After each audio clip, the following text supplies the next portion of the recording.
धाकड़ खबर बेखौफसुमा बेबाक अंदाज।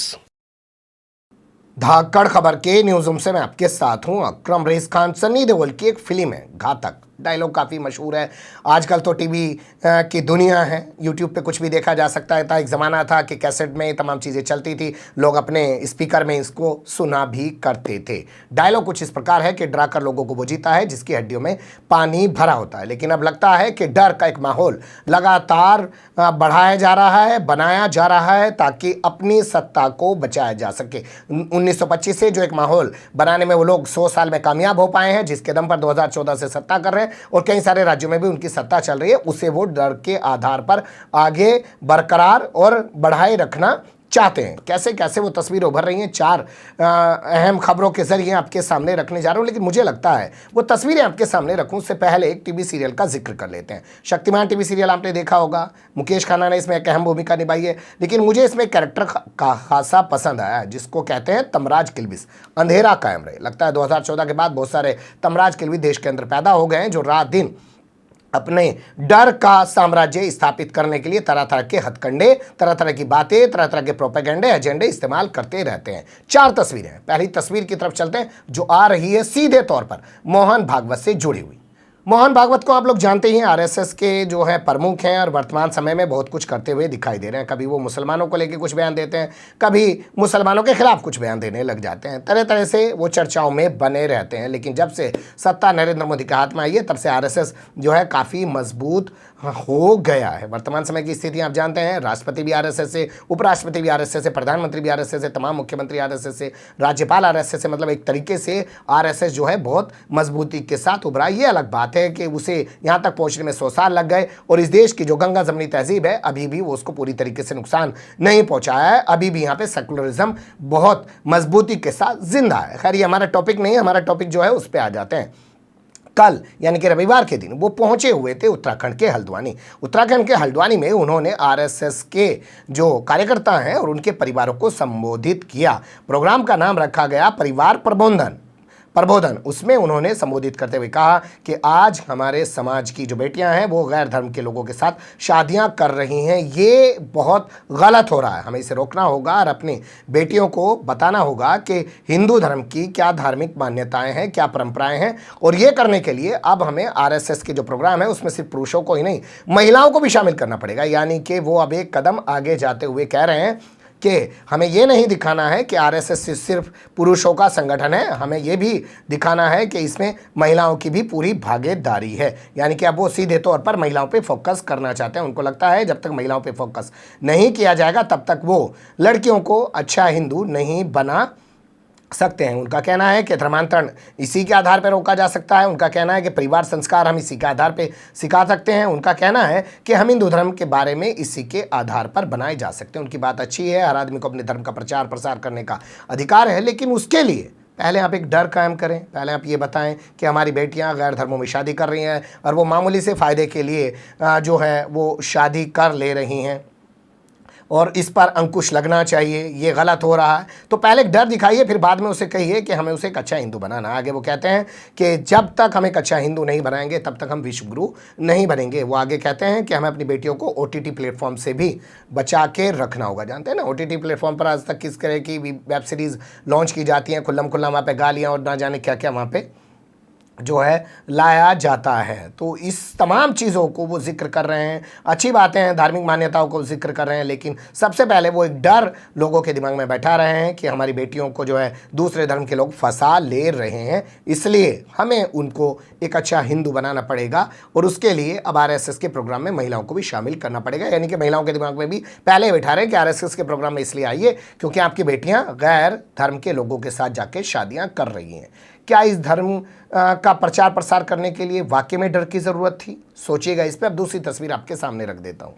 ये तस्वीर हमारे पास आई है कर्नाटक से। कर्नाटक में स्वास्थ्य मंत्री हैं डॉक्टर के सुधाकर उनका नाम है। कल वो पहुंचे हुए थे एक प्रोग्राम के अंदर, उन्होंने कहा कि आज की जो मॉडर्न महिलाएं, यानी कि जो मॉडर्न आधुनिक महिलाएं हैं, वो आज बच्चे पैदा नहीं करना चाहती, वो अकेले रहना चाहती हैं, सैरोगेसी का इस्तेमाल करना चाहती हैं, यानी कि किराए की जो कोख होती है उसके ज़रिए बच्चा अडॉप्ट करना चाहती हैं और अपने आप को सिंगल रखना चाहती हैं। उनके इस बयान के बाद उनकी कड़ी आलोचना हो रही है। उन्होंने बयान कल बेंगलुरु स्थित राष्ट्रीय मानसिक स्वास्थ्य एवं तंत्र विज्ञान संस्थान में दिया है और विश्व मानसिक स्वास्थ्य दिवस के मौके पर उन्होंने ये बयान दिया है। अब बताइए, विश्व स्वास्थ्य मानसिक दिवस के मौके पर वो ये बयान दे रहे हैं। उन्हें इस बारे में बात करनी चाहिए थी कि लोग आज किस तरीके के डिप्रेशन के शिकार हैं, क्या उनकी तनाव है, कारोबार की वजह से कितना परेशान है, पारिवारिक चीज़ों की वजह से कितना परेशान है, उनके सामने किस तरीके की उलझन है। हमारे यहाँ तो उल्टी दस्त बुखार की दवाइयाँ तक नहीं मिल पा रही हैं, तो हम मानसिक जो रोगी हैं उनको कैसे पहचान सकते हैं, उनका कैसे बेहतर इलाज कर सकते हैं। लेकिन उसके बारे में ना बोल के उन्होंने सीधे महिलाओं पर सवाल खड़ा कर दिया। इस पूरे मामले को लेकर महिलाओं की तरफ से उनकी आलोचना की जा रही है और कहा जा रहा है कि ये महिलाओं का अपना इख्तियार है, उनका अपना फैसला है कि वो कब बच्चे पैदा करना चाहती हैं और कब बच्चे पैदा नहीं करना चाहते हैं। बच्चे पैदा करना चाहती हैं या नहीं करना चाहती हैं, उनका इख्तियार है, उन पर थोपा नहीं जा सकता है। लेकिन मैं जो डर की बात कर रहा हूँ वो देख लीजिए। उन्होंने कहा कि ये सब कुछ हो रहा है पश्चिमी देशों की सभ्यता के चलते, यानी कि यहाँ पे डर दिखाया जा रहा है कि भारतीय सभ्यता नहीं है, पश्चिमी सभ्यता का डर दिखाओ, तब जाके बताओ कि हमारे यहाँ की महिलाएं जो है जो मॉडर्न बनने की कोशिश कर रही हैं वो आखिर किस वजह से कर रही हैं। यहाँ सवाल यही है कि आपको अगर अपनी बात कहनी है तो क्या आपको उसके लिए एक डर स्थापित करना पड़ेगा पश्चिमी सभ्यता का, कि पश्चिमी सभ्यता हावी हो रही है इसलिए ये तमाम चीज़ें हो रही हैं। अब तीसरी चीज़ देख लीजिए। देखिए, खबर आई है पटना से। पटना यानी कि बिहार की राजधानी, वहाँ पे एक महोदय हैं जो भारतीय जनता पार्टी के नेता हैं और बिहार क्रिकेट एसोसिएशन के अध्यक्ष हैं। नाम है राकेश कुमार तिवारी। उनके ज़रिए एक नवरात्र के चलते, आप जानते हैं नवरात्र चल रहा है, वह नवरात्र के चलते एक प्रोग्राम आयोजित किया गया जिसको कहा गया फल आहार पार्टी। तो फल आहार पार्टी में पहुंच गए गिरिराज सिंह, जो मिनट भर में सबको वीज़ा देके पाकिस्तान भेजते रहते हैं और अपने आप को बस रात दिन इस चक्कर में लगे रहते हैं कि सबसे बड़ा हिंदुत्व दिखाते रहे, हिंदू साबित करते रहे। तो वो यहाँ पहुँच गए कि जैसे इफ्तार पार्टियाँ की जाती हैं ऐसे ही फल आहार पार्टियाँ भी की जानी चाहिए।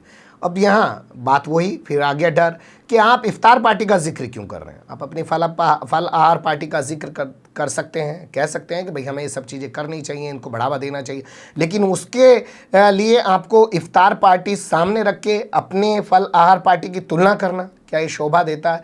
कब तक आखिर डर दिखा के आप हिंदुओं से कहेंगे कि भाई जैसे वो करते हैं वैसे आप भी करो, क्योंकि वो इफ्तार पार्टी करके अपने धर्म को बढ़ावा दे रहे हैं, हम फल आहार पार्टी करके अपने धर्म को बढ़ावा दे रहे हैं। धर्म को बढ़ावा देने के लिए या फल आहार पार्टी करने के लिए क्या किसी धर्म के दूसरे काम से तुलना करना या उसको सामने रख के उसका डर दिखाना बेहद ज़रूरी है क्या? अब चौथी तस्वीर देख लीजिए।